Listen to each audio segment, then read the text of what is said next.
Hello and welcome to a new episode of Africa Today. Sudan said on Tuesday that the result of the referendum in Darfur shows that the conflict in the war-torn region has killed tens of thousands of people is now finally over. Details in the following report.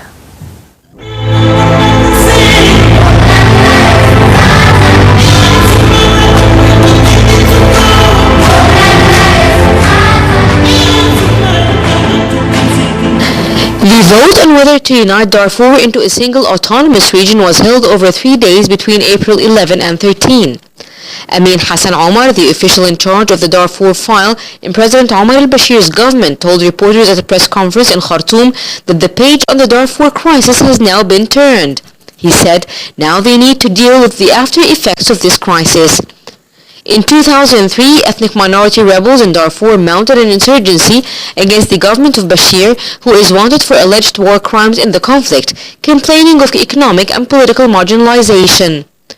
More than 2.5 million people displaced by the conflict live in the vast region of Western Sudan, and according to the UN, figures 300,000 have been killed in the conflict.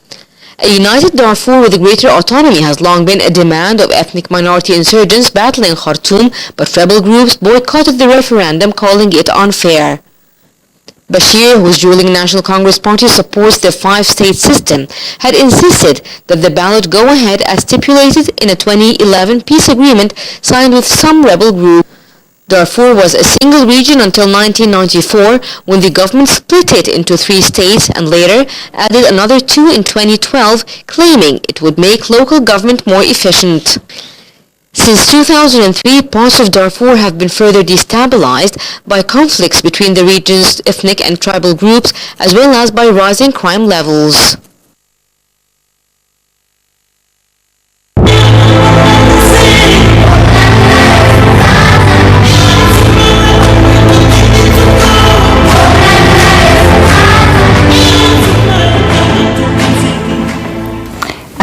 Moving to South Sudan, where the leader Riek Machar has sworn in as a vice president in order to boost the peace process deal, and is a sign that the war that tore in the country for 2 years is over. Details follow.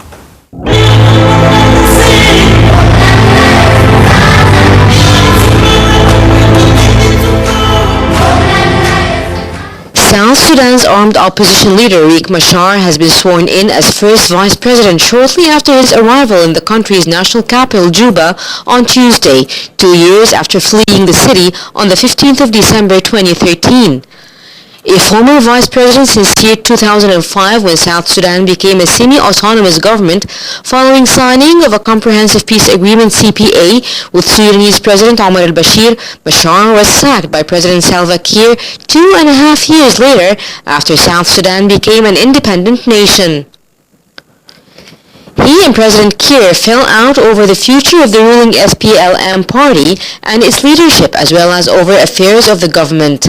This subsequently resulted to clashes between the presidential guards on Sunday, 15th of December 2013, splitting between loyalists of Kiir's Dinka and Machar's Nuer ethnic groups. President Kiir then accused Machar of allegedly planning a coup, which the latter said was a false claim, further accusing the former of allegedly stage-managing a coup in order to silence voices of opponents. Machar, after the clash's unsuccessful escape to the bushes, formed what he said was a resistance movement some weeks later to fight a dictator who massacred thousands of civilians in the capital, particularly targeting an ethnic Nuer community from which he hails. A war raged on for 2 years, spreading to some other states, particularly in Machar's home region of Upper Nile. Skirmishes also occurred in the other 2 regions of Bahr el-Ghazal and Equatoria. The 2 rival parties, together with other stakeholders in the conflict, however, signed a peace agreement which called for political and institutional reforms in the country. In accordance with the peace agreement, the opposition leader, who becomes first vice president in the power-sharing deal, will also be the commander-in-chief of a separate army and police of the Sudan People's Liberation Army in opposition, SPLAIO, with separate structures from the other co-army and police commanded by President Kiir.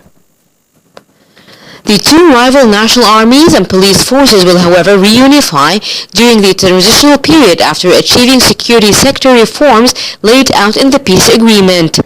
The transitional government will run the country for 30 months from formation until elections are conducted at the end of the interim period.